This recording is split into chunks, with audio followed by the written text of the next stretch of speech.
Saudações, vamos aqui iniciar este nosso projeto chamado Alexandra Apaga a Luz e vamos fazer aqui uma pequena apresentação pessoal de cada um de nós. Vamos começar aqui pelo Luís. Quem? O Tiago. Ok. Luís. O Luís. Eu? Tu. Eu? Jorge. Eu? Corta. Vamos lá, take 2. Já podemos? Olá. Eu sou a Alexandra. Sejam bem-vindos ao meu podcast.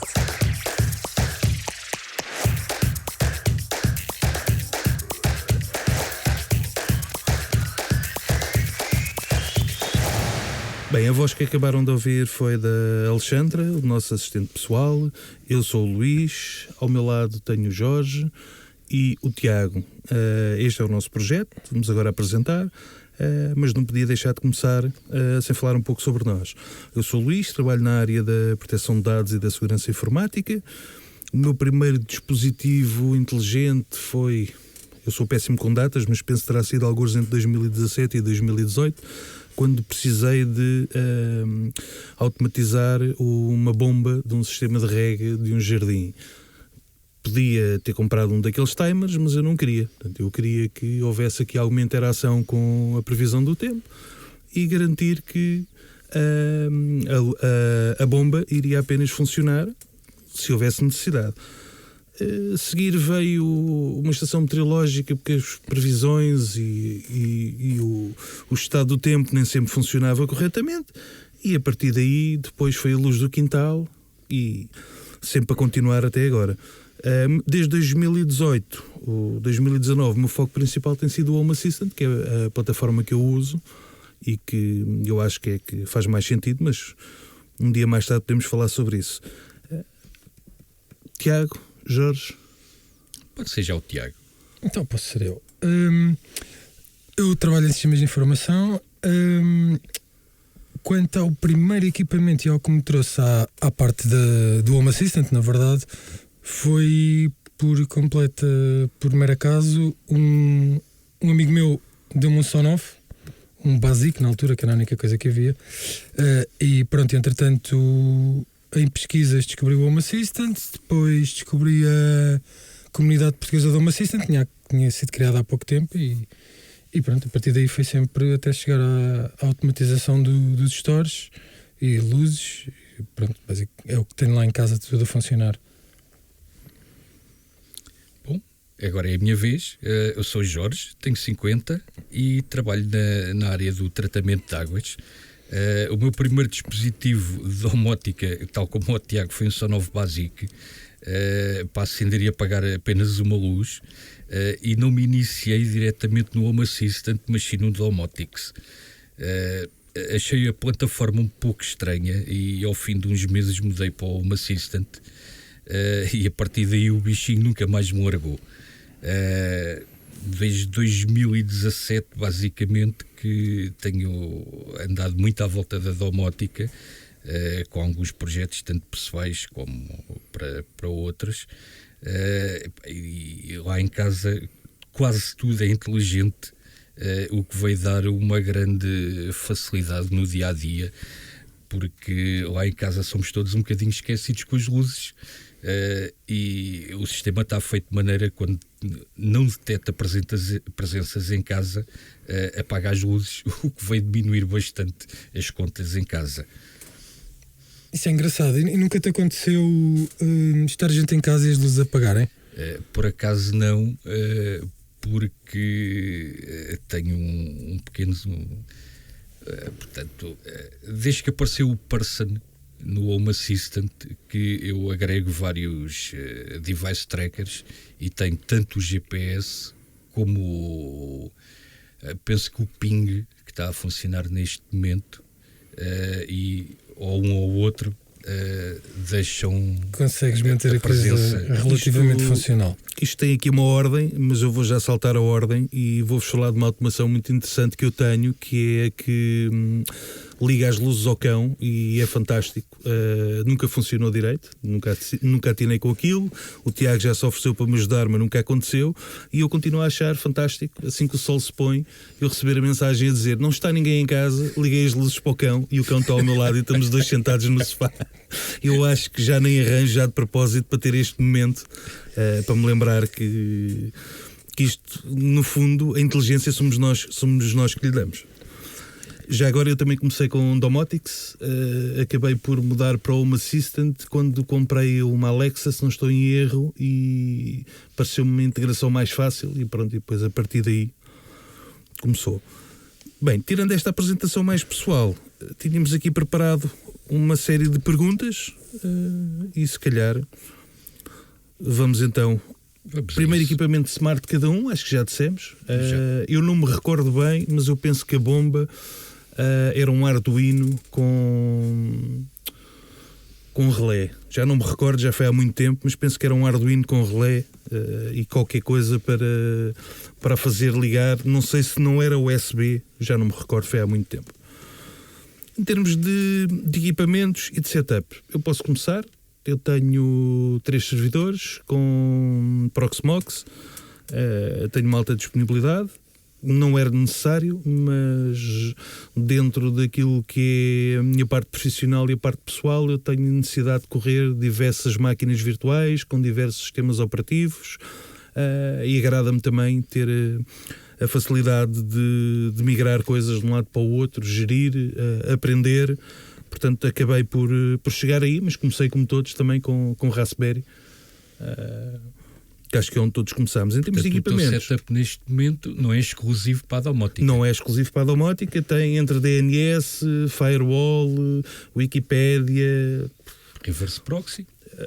Exatamente, a parte da impressão 3D também, tenho um dos nós está dedicado para a farm de 3D, tenho o Frygate com coral, tenho inúmeras coisas. Em termos de equipamentos, é um bocado de tudo.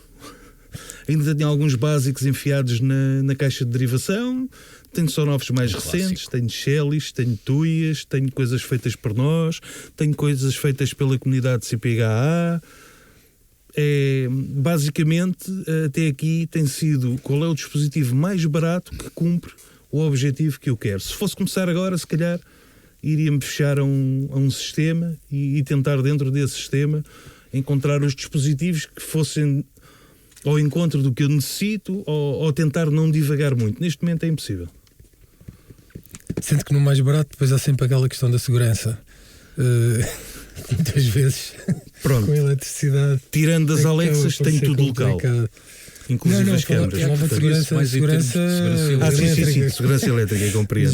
Já nem estava a falar dessa. E tu tens preocupações de segurança? O que é que tens? De segurança informática. Eu tenho tudo relativamente segmentado, incluindo até a parte de tudo o que é Google, que me obriga a ter o... Só uma pequena parte. Está um telemóvel em cima da mesa. Tiago disse uma wake word e houve um telemóvel que se manifestou. Perguntar qual é que era o comando. Tenho a rede relativamente segmentada e depois, tal como tu, tenho muita coisa lá que não tem diretamente a ver com automação, nem com controle da casa. O acesso tem de ser feito com alguma segurança. No caso do básico, por acaso estava a falar que foi o meu primeiro, mas alguns anos antes disso já tinha tido uma brincadeira da Open Energy Monitor, que era engraçado. Já nem sei há quantos anos.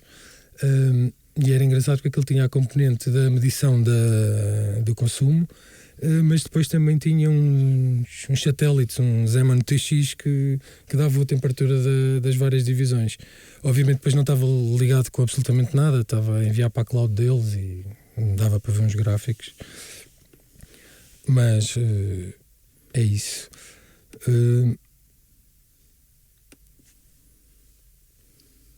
Jorge? Quanto a mim, em termos de setup, tenho um mini PC com um i7 Não é um setup exclusivo para a domótica, depois tem lá algumas outras coisas, e em termos de equipamento sou um bocadinho eclético, porque tenho de quase todas as marcas em casa. Portanto, desde Google, Shell e Sonoff, tenho uns infames equipamentos que aqui o Tiago adora, que são os interruptores Sonoff Touch, os T1. Foi o meu segundo equipamento. São aqueles que só funcionavam não estando alcoolizado, certo? Não, vou ser sincero, eu instalei, estive meia hora de volta dele com ele a funcionar perfeitamente. Entretanto, deixei de estar sozinho em casa e em 5 minutos tive de o tirar porque digamos que não era propriamente muito fácil. Não sei, para quem conhece o interruptor, tem 2 bolinhas e ou um, dependendo do. Ou 3. E tu tens de acertar, tocar mesmo com o dedo num círculo de 1 centímetro, porque senão ele não ativa, não é? E portanto, aquilo era muito. Pá, não gosto. De noite, sinceramente. já assim com o nevoeiro, não deve ser nada fácil de ligar as luzes. Nem de dia, eu vou ser sincero. Eu entro numa divisão e quase certeza que vocês todos, quer dizer, nós todos entramos e colocamos a mão. Atiramos a mão na direção do interruptor que sabemos que está lá. Se for simples, então é só tocar, é só empurrar. Se for duplo, consegues ter a sensibilidade nos dedos em qual deles é que queres carregar, ou ligas os dois. E com este touch a experiência era completamente diferente. Tinhas de estar mesmo a apontar para o sítio certo. Foi se calhar o equipamento que eu comprei e que, dos que cheguei a montar, o que menos tempo teve. Sim, porque depois um dia devemos falar sobre as tuas caixas, não é? As minhas e as tuas. As minhas são caixotes, por isso é que eu estou a falar. Poderemos, com certeza. Eu acho que as caixas dos projetos neste mundo todos vamos tendo as nossas caixas. Esse interruptor também foi uma grande alegria quando eu o vi, porque achei fantástico. Comprei um, montei-o em cima da bancada e quando eu me apercebi que de facto era necessário ter ali a pontaria, era milimétrico, era tipo avião a aterrar em aeroporto, nem o cheguei a montar, como é óbvio, não é? Depois eu ainda cheguei, mas realmente não durou. Depois, eu quando comecei, na verdade, no Home Assistant, o meu sonho era poder ligar os stores, não é? Ao Home Assistant. Mas já tinhas stores motorizados? Sim, os stores já eram motorizados e eu queria poder controlá-los. Aliás, era o meu drive no Home Assistant, era conseguir ter os stores conectados. Que andei muito tempo, porque na altura as soluções que existiam eram de com Sonoff, ajudem-me, eu já nem me lembro. TH? Não, o R2, era um R2, não, que tinha dois relés. Não, isso era o Dual. Dual. Sonoff Pronto, Dual. Sim, depois saiu um Dual R2, exato. Portanto, era o Sonoff Dual. Só que aquilo para mim não fazia muito sentido porque era um equipamento que eu tinha de colocar na caixa do store e, portanto, andei ali a arrastar aquilo. Acabei por nunca fazer a instalação. Até que saíram os Shellys, os primeiros, eram o Shelly 1 e o Shelly 2, e que assim que deu para pôr Tasmota no Shelly, foi a solução ideal e acabei por colocar. Coloquei em 2, se não estou em erro, e só uns anos mais tarde, já em pandemia, é que consegui acabar de os instalar, porque às vezes não põe-se outras coisas pelo meio e acabamos por não completar os projetos. Ok, já agora falaste em Tasmota. O que é que preferes? Tasmota? És Pomo? Já sabemos que o Jorge tem ali uma opinião divergente da nossa. Não é exatamente divergente. Olha, eu vou ser sincero, eu tenho Tasmota em casa e tenho a Espalme. O Tasmota funciona perfeitamente. Já tive muito mais Tasmotas do que o que tenho hoje em dia, porque como a maior parte dos meus dispositivos, tudo o que está no interruptores, stores, são Shelly, eu acabei por voltar a colocar tudo com o firmware de origem. No que toca aos Tasmota, acabei por ficar com 2 equipamentos um interruptor da cozinha que é um on-off, que tem Tasmota, foi montado com Tasmota e tem Tasmota, e um outro S20 que eu uso para controlar o comando da garagem. E tenho ESPOM, e comecei a usar ESPOM porque eu tenho um projeto de um interruptor que tinha vários botões e tinha um rotary encoder, e não era possível fazer isso com Tasmota, e então tive de ir para o ESPOM para poder montar esse interruptor, e que está a funcionar. Por acaso funciona Tem ESPOM, está a funcionar. Tem Isso ESPOM, não tenho dúvida. certo. Desde que não se mexa muito. Exatamente, está-se logo a perceber qual é a minha preferência. Mas o Tasmota nunca tive. Mas tiveste problemas com o Tasmota? Tive eu, tiveste tu, teve o Jorge e tiveram todas as pessoas que entraram no barco na mesma altura que eu. Mas isso estás a falar de problemas específicos que tinham a ver com Wi-Fi e o Wi-Fi, do tempo dos cores, em que tu tinhas de escolher certo. tipo lotaria, qual é que é o core com que tu queres andar à porrada agora. Mas aí corrige-me se eu não estiver enganado, ainda não existia SPOM. Não. Quer dizer, provavelmente se calhar existia, ainda não tinha era sido adquirido. Portanto, na verdade, quer que seja. Na altura, se não me engano, grande existia hipótese. uma outra coisa que era o ESP Easy. E o ESP Sim, Easy. também. ESP Easy. Não sei se se lembram disso. Lembro-me. Que era uma de- coisa muito parecida com aquilo que depois veio a ser o ESPOM. Que acho que ainda foram conterrâneos, entre aspas, um do outro. Só que o projeto do ESP Easy acho que foi deixado para trás. Eu penso que tirando o Tasmota, o ESPOM, não sei se Havia queres falar aquela- do terceiro, não sei se ainda é vivo ou não. Os Jorge tinham. Eu posso falar aqui de uma coisa que é o Espurna. Há aqui algumas pessoas que estão a ouvir que se lembram disto perfeitamente. Eu durante algum tempo embirrei muito com este firmware.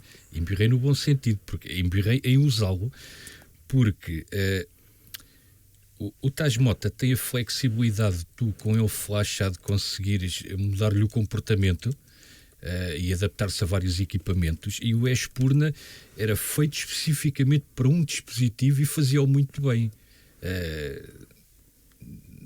Penso que fosse até um bocadinho mais rápido a responder aos comandos, tinhas uns firmwares muito mais pequenos, conseguias fazer o over the air sem teres que passar por um minimal como fazes no Justiça Tasmota. seja feita, o Tasmota ainda estava numa fase muito embrionária se compararmos com o que é Sim, hoje nesta sim, altura. sim. Aí estamos a falar que é 2018.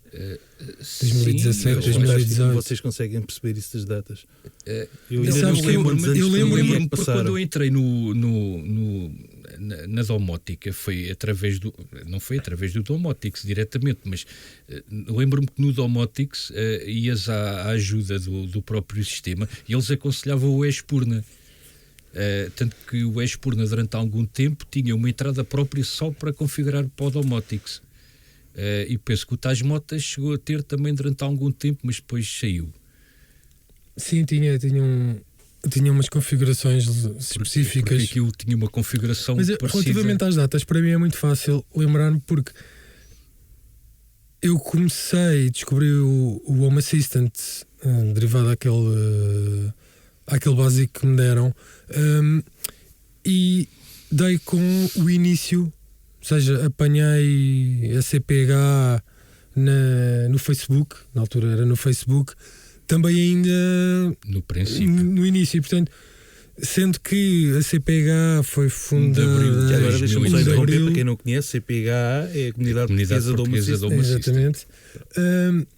E portanto, como o meu início foi pouco tempo antes de ter iniciado a CPH, é por isso que eu consigo perceber mais ou menos. Muita coisa se desenrolou ali no 2018, nomeadamente o Zigbee Edge, na altura era Alpha, e portanto foi um ano interessante. O Home Assistant era diferente, o Tasmota era diferente, Era o tudo Zigbee diferente. do MQ City era Até a nossa diferente. vida, não é? Sim, também. Eu Era organizo o- as coisas aqui de uma forma mais fragmentada. Por exemplo, estava-me agora a recordar, eu estava a dizer que não me lembro aquela bomba de água do sistema de rega, do que é era, mas eu agora ficou aqui a moer, eu consegui-me lembrar. Aquilo era controlado por RF, vocês provavelmente ainda se lembram, naquela altura em que havia um projeto, tu com um Arduino, se não estou em erro, o receptor de RF e mais uma série de coisas, conseguias fazer um receptor de RF no tempo do Domotics, e era assim que eu conseguia ter o controle sobre bombas. Estou-me a lembrar porque, entretanto, a estação meteorológica era RF também, e era por aí que eu controlava tudo. Bem, Tasmota, ESPOM, penso que está resolvido. Eu ainda tenho alguns Tasmotas, mas estou a migrar quase tudo para ESPOM. Só ainda não migrei de cabeça porque eu gosto de ter alternativas, e uma alternativa que eu consigo ter nas luzes com o Tasmota é o facto dele integrar diretamente com a Alexa. Ou seja, ele tem lá um servidorzinho, corre um scriptzinho na porta 80, se não estou em erro, que quando a Alexa vai perguntar o que é que anda aí, ele responde como sendo um IMOS. Pronto. Isto é algo que ainda não foi portado para o ESPOM. Portanto, enquanto não for, há alguns que eu preciso mesmo ter as lâmpadas, terão de ser assim. E continuando então, Wi-Fi, Zigbee ou BLE? Olha, por mim, Wi-Fi e Zigbee, BLE praticamente não uso. Wi-Fi já vou para aí em 70 dispositivos, só de IoT, e Zigbee já deve ir para aí nos 40 ou 50, em duas redes separadas. Eu tenho uma rede de produção, baseada em Conbi 2, com Icons, e tenho uma outra rede para testes, digamos assim, com um Slash e Zigbee to MQTT, porque com o Zigbee to MQTT temos uma quantidade de equipamentos que podemos utilizar muito maior do que com a Conbi, que é um pouco mais fechada em termos de equipamentos. Tiago, tu ainda estás a pensar? Não, eu Não é o que muitos... tens, é o que é que tu preferias? O que é que achas que é mais perfeito? Vou ser muito sincero, depende. Eu acho que vai depender muito do tipo de equipamento que for. O Wi-Fi tem vantagens em algumas situações, o Zigbee tem noutras. BLE não uso. Aquele projeto agora que não sei se estás a usar, que já tem uma gateway, não é? Que já podes ter São vários. Proxies, tenho 3 proxies em casa, com tenho proxies. dezenas de... Isso eu acho que já vai abrir aqui muito. Vai melhorar bastante aqui a integração. De resto, tenho Zigbee, tenho muita iluminação Zigbee, sensores, switches dos mais variados. E tenho Wi-Fi, tudo o que tenho a nível de interruptores físicos e stores, se é tudo Shelly, portanto é tudo Wi-Fi. Desde que funcione, Estamos nessa fase, não é? Não há preferência, a preferência é funcionar. Não tenho grandes problemas. O Zigbee tem uma grande vantagem, e eu com a iluminação sou muito, muito cuidadoso, porque eu sem Home Assistant, sem Zigbee, exatamente, eu tenho de garantir que está tudo a funcionar, não é? Até porque eu não moro sozinho e, portanto, essa parte essa garantia tem de existir, de que se alguém for tocar num interruptor, seja ele Zigbee, Wi-Fi, BLE, a luz vai ligar. E por isso, o Zigbee tem uma grande vantagem, porque tu consegues emparelhar um interruptor com a lâmpada diretamente. O tal bind que a gente tanto sonha, não é? Exatamente. Ele existe. O teu sonho é o outro. E portanto, garantir que tudo funciona. Eu tive esse problema. Eu logo ao início, quando saiu o Zigbee do MQTT, eu comecei a usar. Aquilo era uma versão pré-alpha, portanto era uma coisa muito embrionária. Tinha alguns problemas e eu troquei muitas lâmpadas por lâmpadas Zigbee, e rapidamente percebi que sim, a lâmpada tem cada sempre o problema que depois não tens uma forma de controlar. Não funcionava, e depois tentavam ligar e desligar ali interruptor para cima e para baixo, até que a lâmpada entrava em modo emparelhamento e portanto saía da rede. Ou ia a rede abaixo, que na altura meio dúzia de cliques era o suficiente. Certo, ainda mais essa, não é? Com o 2531 aquilo também não era fácil. E pronto, portanto, eu não sou muito, não posso dizer que tenho uma preferência por Zigbee ou por Wi-Fi. Para sensores tenho uma preferência por Zigbee por uma questão energética, não é? Se funcionam a pilhas. Olha que o BLE, eu tenho ambos, está ao mesmo nível. Não devido, eu o BLE não falo, nem estou a falar porque não tenho nada, portanto nem sequer consigo, não sei se é melhor, se é pior. Agora, sensores Wi-Fi a pilhas Epá, isso não... Eu sei que há aí... Um no-go. A Shelly tem, não quer dizer que funcione, não é? A gente as baterias, lá no CPH, duram pessoal, muito. às vezes nem uma semana. Mas não me meto nisso. Mas de resto não tenho problema nenhum com o método de comunicação. Eu acho que neste momento é um bocado impossível, quer dizer, se calhar o nível mais básico sim, mas ao nosso nível, um nível mais avançado, eu acho que é impossível tu conseguires te fechar numa única tecnologia. Se fores para o Wi-Fi, faltam-te coisas que só funcionam bem em Zigbee, por exemplo, sensores. Sim. Se fores para o Zigbee, absorves algumas dores que supostamente serão resolvidas agora com o Matter, a nível do estás dependente de um coordenador, etc. e tal. Se fores para o BLE, é recente, tens muito pouca coisa para além de sensores e o que faz com que tenhamos de ter um bocado de cada, não é?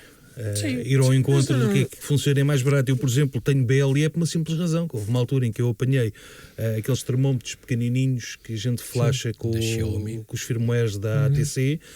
Eu consegui comprar termómetros desses a 3,90€, termómetro com ecrã BLE, com uma bateria que dura perto de um ano. Eu precisava de uns 20. Ora, se eu fosse procurar idêntico em Wi-Fi, é para esquecer, porque pronto, as pilhas... Foi aí que eu comecei, foi com esses sensores que eu comecei a ouvir falar de BLE. Eu acabei por nunca comprar nenhum, porque eu, como já tinha os meus sensores de temperatura e umidade em Zigbee, todos colocados onde eu queria, portanto não tinha mesmo necessidade de mais nenhum. Nunca, e depois, ser sincero, para o meu use case também não precisava de um sensor com um ecrã a dar-me a temperatura. Foi por uma questão de preço. A maior parte deles o ecrã é e muito portanto diferente. acabei por nunca experimentar o BLE. Mas acredito que seja igualmente bom, especialmente agora com os proxies. Neste momento tenho-nos a funcionar com os proxies BLE do Home Assistant, que foi um pulo muito grande que deram agora nas últimas versões. Eu, se tivesse de escolher do ano de 2020 o que é que houve assim de mais importante, eu diria que é isso. Ainda por cima agora na versão deste mês, estamos a gravar em dezembro, portanto na versão deste mês eles lançaram a possibilidade dos Shellys também entrarem dentro da questão dos proxies, portanto o próprio Shelly, os mais recentes com provavelmente é um ESP32 tendo Bluetooth, já te permitem também fazer de proxy, e isso acaba por dar uma cobertura brutal dentro de casa. Eu tenho 3 em casa e faz-me a casa toda, não tenho qualquer tipo de problema. No meu caso, uma solução dessas com o Shelly, claro, ia dizer, ficava com a casa toda, mas não fico porque nenhum dos meus Shelly são os Shellys mais recentes desta vaga mais recente. Mas quem tiver uma instalação com 10 ou 15 ou 20 Shellys, que é fácil, não é? Se tiver nos interruptores e estão espalhados pela casa, realmente isso a nível de cobertura é espetacular. Ok, em termos de versões, já toda a gente sabe que eu sou o homem das devs e dos edge e dos afins, motivo pelo qual ando sempre aflito com problemas. No último até tiveste de dar uma assistênciazinha porque tive um pequeno problema também com uma base de dados, perdi 2 horas de dados, que não é grave. Portanto, é dev, beta, é tudo o que houver. Eu gosto de testar, ainda não saiu, chatear o Frank cada vez que alguma coisa não funciona, cada vez que ele destrói alguma coisa. E vocês? Eu aí sou muito... Eu sei que isto... Já falámos sobre isto várias vezes. Eu sou muito cuidadoso com a instalação que estou em casa, porque era daquilo que eu dizia há bocado, ela não me serve só a mim. E portanto, hoje em dia, fazer update para uma versão 0 do Home Assistant não tem sido, salvo raras exceções, mas muitas delas até já estavam nas breaking changes e bastava ler as release notes para se perceber, mas tem funcionado relativamente bem. Só que eu ainda tenho aquele trauma das 0.5, das 0.60, das 0.70, em que cada update era uma aventura. E essa aventura Para quem não conhece, deixa-me só fazer uma pequena introdução para quem nos está a ouvir agora, que chegou há pouco tempo ao Home Assistant. O Home Assistant nem sempre teve este esquema de versões que era o ano e o mês e os ciclos eram diferentes e pior do que isso, a estabilidade da versão estável estava ao nível de quase de uma dev de agora. Sim. E se calhar lembras-te ainda de alguns números de algumas versões de Home Assistant. Sim. Que deram bastante problemas. Tivemos algumas particularmente críticas e um bocadinho, talvez por aí eu sou um bocadinho conservador e depois também por defeito profissional, porque na verdade eu trabalho com sistemas e por norma não instalo versões muito iniciais, porque normalmente vem com mais bugs e portanto acabo por transportar isso um bocadinho para casa e, sendo muito sincero, entro normalmente na versão na ponto 3. Que é o que ninguém deve fazer. Quem estiver a ouvir e fizer isso não deve fazê-lo, porque isso é o motivo, porque muitas vezes nós passa-se uma semana e está ali na 1, 2 e depois de repente toda a gente entra no comboio e às vezes chegam a sair 2 releases por dia, porque entram todos ao mesmo tempo. Sim. E é no momento em que os bugs começam a ser detectados. E o Tiago até costuma ser conhecido como o senhor da ponto 4, porque só embarca nisto. Depois da versão ponto 4. O comboio para ele é o das 4. Acabo por manter. Eu também vou ser sincero, eu não faço os updates todos. Eu sou capaz de estar, fiz update para ponto 4 e se houver ponto 5, 6, possivelmente se calhar nem faço e depois vou parar numa ponto 8. Que é a última, que sei, quando percebo, olha, já está aqui a última, já vai sair a nova release, então faço update, ou seja, nem por norma não estou sempre a fazer updates. Mas fazes todos os meses? Faço todos os meses, passo por todas as master, mas não passo. E lês as release notes antes, durante o update, ou quando alguma coisa não funciona? Vou lendo as release notes à medida que atualizas. Não, muitas vezes quando sai leio. Breaking Change, dou assim uma vista rápida, só para ver, porque também é fácil reparar se tem alguma coisa que tu tens ou não. Muitas vezes são equipamentos que eu não uso e, portanto, dou uma olhadela. A última grande em que tive de mexer foi aquela do MQTT.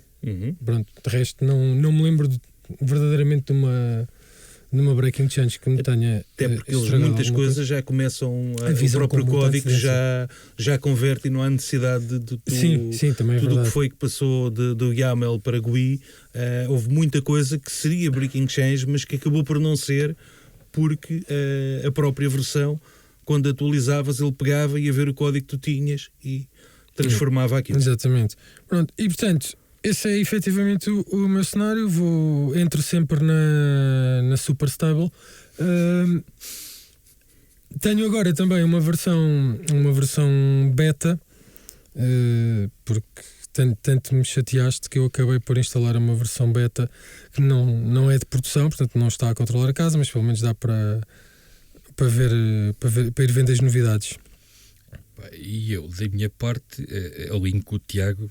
Para mim tem que ser a stable, até porque por vezes não há muito tempo para andar a corrigir bugs, mas as release notes têm sido religiosas, até porque nós no Discord da CPH temos um bot que nos vai pondo os anúncios das releases, e eu tento estar sempre em cima disso e antever as breaking changes antes de fazer o update.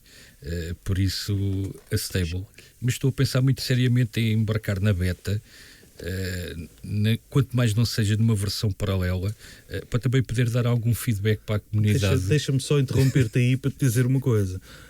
Eu já estive nesse barco, e o que vai acontecer é que tu vais instalar uma versão vanilla do Home Assistant, que tu não vais querer que de alguma forma comunique com os devices que tu já tens. Não, eu estava a pensar até fazer, como também uso Proxmox, fazer um clone e arrancar depois com o clone e passá-la a beta. Para já ter problema de ter uma versão beta fora daquilo que é a tua casa, depois assim, não teres, depois não tens os devices. Exato. E depois, por exemplo, questão do MQTT, há um problema no MQTT, mas depois onde é que estão os devices para eu testar? Há um problema, vai mudar, não sei o quê, mas como é que eu vou testar se eu depois, a única coisa que tenho lá é o sensor do IPMA e não tenho mais nada? Pois, isso também é um problema. Mas em princípio com o clone vai-se conseguir fazer isso. Bem, continuando então, em termos de segurança, que cuidados de segurança é que vocês têm? Podes começar já tu, Jorge, o Tiago está ali ocupado ali com o microfone. Como não é exatamente a minha área, eu, em termos de segurança, a única coisa que eu faço é segregar a rede do IoT, para não estar exposta para fora. Portanto, todos os devices andam só dentro da rede interna e não passa para fora. Porque de resto, tirando o facto de ter as portas quase todas fechadas e usar um reverse proxy, de resto pouco mais tenho. Ora, o Tiago continua ali aflito com o microfone, ele não é muito dado às tecnologias, nem sei porque é que a gente escolheu esta pessoa para nos acompanhar. Posso falar eu, portanto eu tenho várias redes segregadas em casa, tenho uma rede dedicada a servidores, uma rede dedicada aos endpoint devices, outra rede só para visitas, tenho uma rede de IoT, tenho uma rede que eu chamo de NOT, que é uma rede que não tem acesso a mais nada senão ao Home Assistant, e tenho inúmeras regras de firewall, tenho também um reverse proxy, tenho um domínio próprio. Não faço segurança por obscuridade, portanto a minha segurança é segurança mesmo, não me limita a agarrar e esconder o meu Home Assistant, existem mesmo regras, está por trás da Cloudflare, tem regras de geolocalização, mediante o IP de onde eu acedo posso ter ou não mais privilégios, tento transportar um bocado aquilo que é o meu conhecimento profissional para o pessoal. Provavelmente existirá muito poucas pessoas assim, eu diria que o ideal será a grande minoria. Exatamente, está por trás do Nabo Casa, é mais do que suficiente.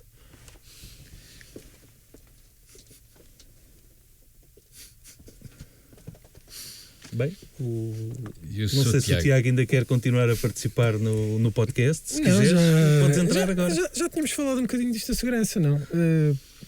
Onde? Neste episódio? Sim. Não. Eu acho que sim. Foi? Acho que no início. Mas... não, eu até falei ou não cuidados com segurança? Tenho alguns, ou tens a porta 8123 resposta posterior? Não se deve? Não se deve. Não se deve. Então, e também a password convém ser uma password forte. Se eu mudar, tipo se eu mudar a porta, vou só estar a trabalhar na obscuridade. Que estava a dizer que não interessa. Exatamente. Não, mas fora de brincadeiras. Tenho alguns cuidados. Não sou... Já fui mais... já fui mais preocupado com isso, e depois aparecem equipamentos que te obrigam a ter um acesso exterior e, portanto... Quais? Google Home. Certo. É dos poucos que eu tenho na rede IoT, porque não há. É o único. É o único, mas pronto, obrigado a ter aquela porta aberta para o aspirador, se não quiseres usar o vale tudo também. Sim, o aspirador, mas o aspirador já é diferente. Não, o aspirador para mim é o mais preocupante. É o aspirador sim, porque tu tens um equipamento. Mesmo sem câmara. Tens um equipamento chinês dentro da rede e por aí sim, mas não te obriga a ter um acesso direto do exterior por uma porta redirecionada para o aspirador. Tens só o equipamento que lá está dentro. Exatamente. E que se tiver um bicho... O aspirador em si preocupa-me por uma simples razão. Quando a gente fala de um ESP32, a gente conhece o Tasmota e viu tudo o que aconteceu para eles conseguirem meter aquelas funcionalidades. Não há espaço, não há especificações, não há nada. O aspirador, não sei se tu já viste, qual é o processador daquilo, capacidade de processamento, o espaço. O aspirador, nas mãos de um bom meliante, dava perfeitamente um device para fazer o que ele quisesse dentro da tua casa. Portanto, de todos, o aspirador é o que me preocupa mais. É complicado. Mas podes isolá-lo. Podes entrar na paranoia de criar uma rede só para o aspirador, uma rede só para o aspirador. Pronto. O meu, se conseguir falar, é com o Home Assistant e consegue falar com a Alexa. Não consegue falar com mais ninguém. Já está relativamente fechado. E portanto, não vou ao ponto de eu só me ligo a casa com Home Assistant com VPN, não é?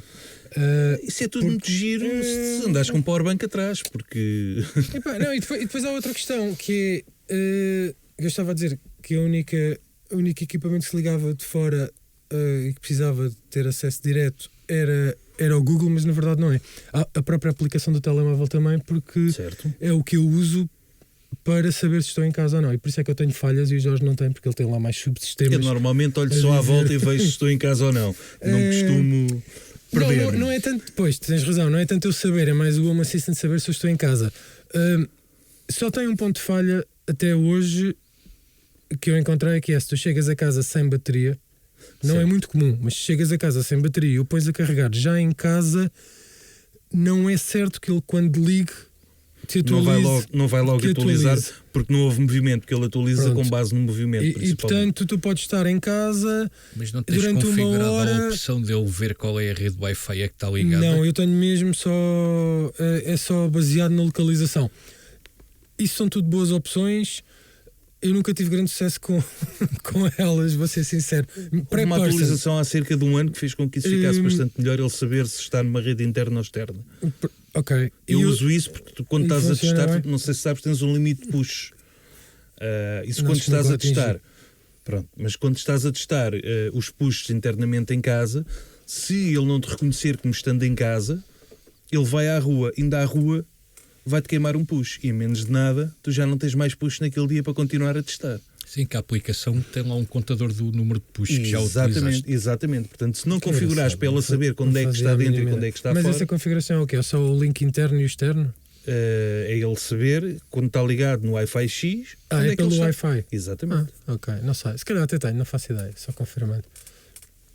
Porque antigamente eu lembro que a aplicação tinha um URL interno e o URL Sim, externo. exatamente. E ainda Mas- tem. Ainda Certo, mas não é por aí que ele vai saber isso, não é? Bem, parte mais gira agora, estamos já quase a chegar aqui ao fim. Isto era um episódio que era para demorar 5 minutos, se calhar já vamos em 30, se não é mais, não sei se alguém está a contar. Ok, 45 minutos. Bem, esperemos que depois alguém consiga editar isto em 20 ou alguma coisa parecida, mas vamos continuar. Se calhar temos de mudar o tamanho ou o formato dos episódios, se bem que isto ainda não é o episódio, isto ainda é o episódio 0. Uma pergunta muito simples, que é, o que é que vocês preveem que vai acontecer a nível das casas inteligentes e do Home Assistant para este ano que vai entrar agora para a semana? Olha, penso que em termos de domótica que isto acabou por se tornar quase uma moda. Já se começa a ver muita publicidade a casas à venda a dizer que tem domótica, mas vocês sabem disto tão bem como eu. Hoje em dia a domótica e as casas inteligentes não são exatamente a mesma coisa. A domótica não pressupõe a inteligência da casa. E penso que o futuro seja haver cada vez mais uma inteligência para antecipar as nossas necessidades e não o chegar a casa e acender a luz, mas saber um pouco mais à frente aquilo que nós precisamos e aquilo que nós queremos. E penso que até já haja alguns sistemas caríssimos, não é? E já li algo sobre isso, de sistemas de inteligência artificial que analisam o teu comportamento ao longo de algum tempo e começam a prever aquilo, as horas a que tu vais estar numa determinada divisão, quando é que acendes as luzes. Não sei se já tiveste. Tu não tens Alexa, para não tens. Não, a Alexa Pronto. não. A Alexa, há algum tempo, tem uma opção muito interessante que é os antes, acho que é assim que se diz em inglês, que é basicamente são os palpites que ela dá.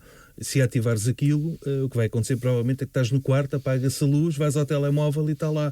A Alexa tem um palpite de que esta luz devia estar isso é muito apagada, bom. porque pelo teu padrão, tu não Sim. é suposto estares às 7 da tarde E experimentaste isso? na sala. Experimentei, já está desativado. Ok.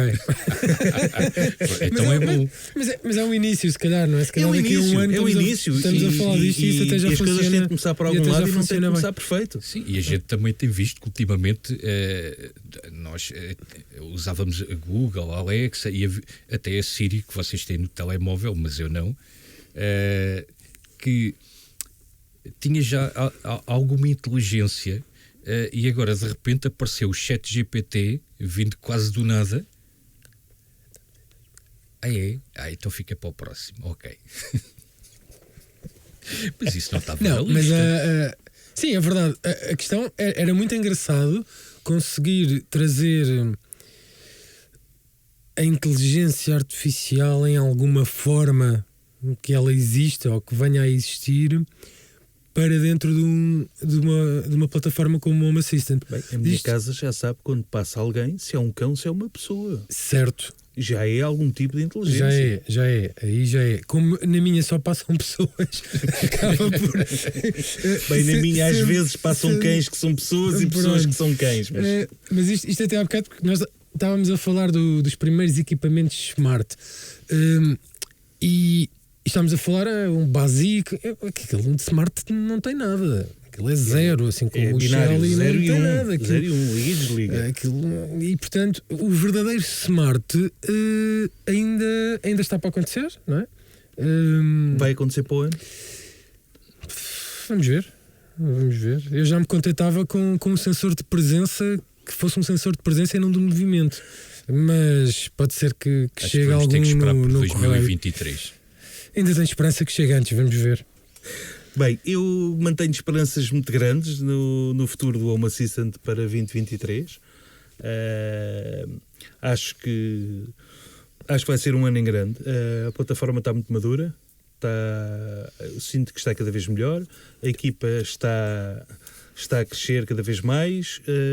Acho que falta só um bocado de foco ali na usabilidade. Entrou alguém há tempos para tratar da parte da usabilidade, mas o que está a fazer ainda não é visível para nós, mas eu mantenho muitas esperanças. Se calhar depois ao longo dos episódios podemos voltar aqui a este tópico, mas eu mantenho muitas esperanças. Relativamente às casas inteligentes, acho que vai ser o ano em que estupidamente tudo vai ter inteligência. Mas inteligência inteligente? Inteligência... Ou inteligência smart? Exatamente, teríamos agora de rever os conceitos. Quando eu digo vamos colocar então as coisas de outra forma, vai ser o ano em que tudo vai ter conectividade. Ok. Não inteligência. A forma mais correta será essa. Porque eu acho que hoje em dia a dificuldade já vai ser comprar uma máquina de lavar que não seja conectável, comprar um frigorífico. O frigorífico ainda não, que eu comprei um há pouco tempo e de facto era bastante mais caro para ser conectável. Mas...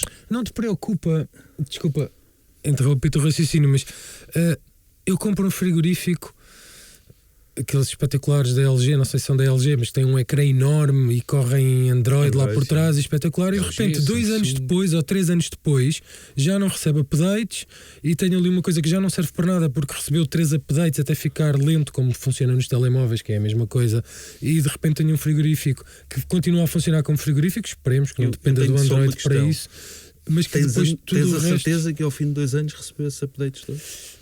O Security talvez, sendo da LG, se não quer ter a Samsung penso que tem algum tipo de... Eu mandei por hora, eu não sei que há uns, eu não sei LG, não sei. Há uns que têm os ecrãs grandes, sim, depois tocas e vês o que está lá dentro e tem umas câmaras, tudo muito giro.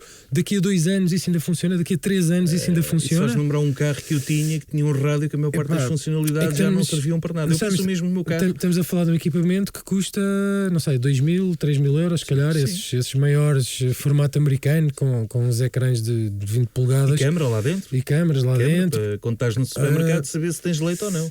Epá, não sei, parece-me um equipamento demasiado caro sem teres a garantia de que aquela funcionalidade se vai manter, não sei, não vai, 10 anos, não vai, não é? A vida do frigorífico, 10 anos, 15 anos. As especificações do processador que lá está vão ser colocadas à pele. E daqui por 2, 3 anos vai ser impossível de ele suportar uma versão nova de Android. E depois vamos andar a pôr as motas no frigorífico. Provavelmente vai aparecer. Tinhas uma integração muito mais direta com o Home Assistant. Vai aparecer provavelmente uma ROM para o frigorífico para o conseguires arrastar. Certo. Agora tenho a dúvida, para que é que és um frigorífico ligado a uma Assistant? Provavelmente. Provavelmente. Última pergunta. Que dispositivo é que falta inventar? Olha, é curioso que me faças essa pergunta, porque se me fizesses essa pergunta há 2 meses, eu dizia-te, falta inventar um sensor de presença que saiba se eu estou ou não na divisão, eu ou alguém está na divisão, mesmo que eu não me mexa, não é? Porque eu tenho problema com com os sensores de movimento. Pensei que era do teu movimento, porque eu não tenho esse problema. Os sensores, eu não partilho desse problema. Por vezes, os sensores, os PIR, não é? Os sensores que muitas vezes são chamados de sensores de presença, eles na verdade não são sensores de presença, são sensores de movimento. Se estás na cozinha, quieto, só a mexer as mãos, a cortar uma cebola, na bancada, o sensor deixa detectar movimento e apaga-te as luzes. Apaga-te as luzes, tu disseste para 30 segundos depois ele apagar. Certo. Se meteres 5 minutos, a menos que tenhas adormecido na cozinha. Tens toda a razão, mas o sensor, e já sei que queres levar isto para a casa de banho. A verdade é que é sempre aquele clássico da casa de banho, do restaurante, do café onde vamos, e temos de estar a abanar os braços, porque senão a luz desliga. E aqui é o mesmo problema. E portanto, já há muito tempo que eu estava à espera que inventassem um sensor que fosse efetivamente de presença. Parece que já inventaram. Parece que eu já encomendei um. Quer dizer, eu encomendei, resta saber se efetivamente funciona ou não. Ou se o vais receber. Ou se eu vou receber. Eu espero que sim. Até era giro se eu recebesse ainda este ano, mas não tenho algumas dúvidas. Mas pronto, depois cá estarei para falar então, sobre vais ele. Trazer se material ele para o aparecer, primeiro episódio, é isso? Se correr bem, se o correio não se atrasar, se o ano novo não atrasar umas encomendas, se não ficar um navio. Se este projeto não ficar pelo episódio 0. Se fizermos um episódio 1, não é? Chegarmos porque a fazer o episódio podemos 1. nos chatear antes de chegar ao fim deste.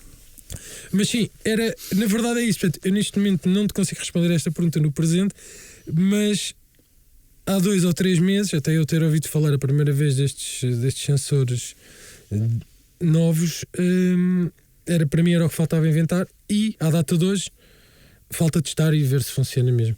Jorge, olha, da minha parte, não sei exatamente qual é que é o dispositivo smart que falta inventar, mas está aqui o Tiago, que já me conhece desde 2018 e sabe que eu tenho um bichinho que anda sempre agarrado a mim, que se chama microlocalização, que é a capacidade que o sistema tem de saber exatamente em que sítio da casa estás.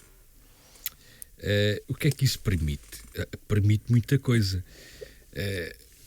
Isto basicamente será quase este sensor que o Tiago está a falar e que esperemos que ele receba para podermos ter aqui algum feedback, tu, por exemplo, estás na sala, mas precisas de ir à casa de banho e teres automações que permitam saber que tu saíste de uma divisão para entrar noutra, até mesmo o sentido do movimento, se estás a entrar na divisão, a sair da divisão, e permitir ter ali algumas automações que possam ajudar, por exemplo, ao entrares para a casa de banho, se forem determinadas horas, acender-te a luz. Mas eu já faço isso e não tenho nada de certo. Não, o que o Jorge queria era a parte Jarvis. É Jarvis que se chamava aquele do Jarvis, sim, que era a parte de Jarvis. Man. Se bem que agora, se estiveres disposto a trocar não sei se tens, mas a colocar tudo Shellys dos novos, que estão agora a um preço espetacular, como tudo. Se colocares Shellys em todas as divisões, usando o BLE e uma tag BLE no pulso, uma pulseira ou alguma coisa, isso praticamente anda sempre connosco. Se calhar consegues lá chegar. E há um projeto muito bom que eu ainda não experimentei, que é o ESP Presence, que te permite com vários princípios proxies que tu usas vão ser suportados. Estás a ir ao encontro daquele que será o meu dispositivo, na realidade não é um dispositivo, em princípio, sim. A mistura de vários. A mistura de vários. Ele, por triangulação de 3 ou mais dispositivos, consegue saber exatamente o ponto da casa em que tu estás. E que acaba, se calhar, também por vir fazer o mesmo do que este sensor que o Tiago está à espera. Pelo menos tínhamos esperança que ele venha. Tínhamos material para o próximo episódio. Exatamente. Eu não é bem um dispositivo, mas sim uma capacidade de um dispositivo que já existe, que é o Proxy, o BLE Proxy. Eu gostava que algum algoritmo de presença conseguisse ser implementado no Proxy, o que faria com que eu não tivesse de ter 2 ESPs por divisão. Um para fazer a parte da presença, outro para fazer a parte do Proxy. Em termos de dispositivos smart, eu acho que já estamos a ir longe demais. Eu acho que já estamos a criar dispositivos dos quais não precisamos. Sim, basicamente nós temos sempre a tendência de arranjar soluções para problemas que não temos. Não é? Exatamente. Eu posso dar um exemplo. Estavas a referir aos eletrodomésticos, não é? Continuando um bocadinho a conversa dos frigoríficos. Eu tenho um air fryer. Todos temos. Certo, que mas a minha é recente. Eu entrei há pouco tempo neste mundo. Lá está, não entras nas betas. Não entra nas betas. E está, mas ainda bem, porque se tivesse entrado nas betas, tinha de colocar um ESP dentro da air fryer para ligar ao Home Assistant. Não precisas. A minha ligou-se sozinha. E ligou-se e eu olhei para aquilo e disse: porque é que alguém quer air fryer no Home Assistant? Atenção, ainda por cima ela funciona via cloud, portanto, quer dizer, alguém ligado a um servidor que possivelmente estará na China consegue ligar como só jantar. O meu problema nem é saber o que é que não consegue ligar. Não consegue ligar, porque o ESP tem o power dela. Ou seja, se ela estiver desligada, o ESP não tem power. Não, exato. Por isso eu tiro-a da tomada. Mas se ela estiver ligada à tomada, está ligada na rede Wi-Fi, existe uma aplicação. Ela tem que estar ligada à tomada e tu tens de carregar no botão. Não, eu consigo ligá-la pela aplicação no telemóvel da mas tua. tua, porque a nossa minha, não. tua. A minha. Então tens um modelo diferente, porque a minha Não, e eu o Jorge. tenho Não, ele tem de uma marca esquisita. Eu tenho uma Create. Então Na aplicação. podes continuar. Já Exato, sei. já estás a perceber, não é? Fui embora. Ou seja, com aquilo ligado à corrente, que nunca fica, e ligado ao Wi-Fi, a aplicação consegue ligar a air fryer. Pronto, eu dou-te o exemplo da minha. A minha tem lá uma plug da Shelly e recebo o push dos dois lados, tanto da Xiaomi a dizer que já está, como da automação que eu tenho, que ao fim de X tempo, quando o consumo baixa, terminou. Okay. E normalmente eu costumo receber primeiro a notificação do Home Assistant do que a notificação que vem da cloud a dizer que já terminou. Portanto, não sei qual é a utilidade. Tu ligas a air fryer e vais à tua vida e ficas à espera da notificação para saber que tens o jantar pronto? Não, tenho uma casa inteligente, portanto ela tem de me avisar que a comida está pronta. Apesar de que o pipipi ouve-se na casa toda. Só porque sim. Exatamente, só porque sim. Aliás, se soubesse o que sei hoje, provavelmente teria comprado uma air fryer com mais capacidade e não tinha qualquer requisito de conectividade, que era um requisito inicial. Eu comprei efetivamente, lá está a vantagem de entrar na Stable. Eu comprei de 5 litros, 5.5. É possível, não é 3,5. Porque me disseram exatamente, já me tinham alertado, atenção que estas 3 são muito giras, mas isto é pequeno. Portanto, se puderes comprar. Mas também não vais lá meter um frango inteiro dentro.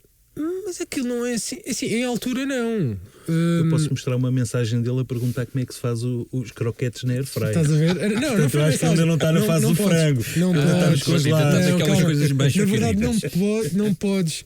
Porque isso ainda não aconteceu. Não podes, porque foi áudio. Eu acho que te liguei, não te mandei mensagem.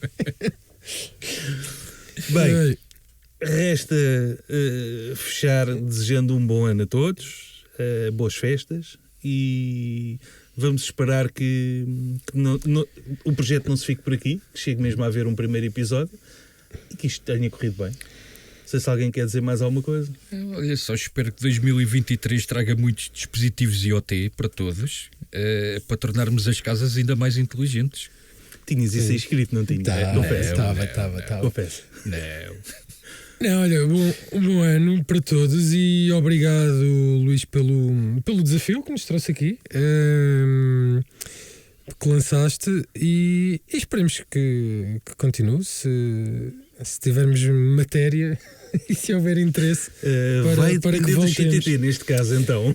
Certo, vai depender um bocadinho do CTT. Outra transportadora qualquer. Deve ser aquela Já te mandar o tracking. Cainau. Vai depender do CTT, também dos senhores da Nabocasa. Não sei se eles vão trabalhar agora muito durante as férias ou não, porque os nossos episódios vão se basear nas releases. Portanto, se for uma release fraquinha, vamos ter de ficar mais uma hora a encher chouriços. Mas se projetámos para 20 minutos, foi o que a gente projetou da apresentação, facilmente conseguimos encher uma hora. Estamos a cumprir. Sim. Acho que estamos a cumprir. Pronto, então, mais uma vez, boas festas, um bom ano. Bom ano. E já sabem, Alexandra, apaga as luzes. Luzes apagadas. Guiem com cuidado que já se faz tarde.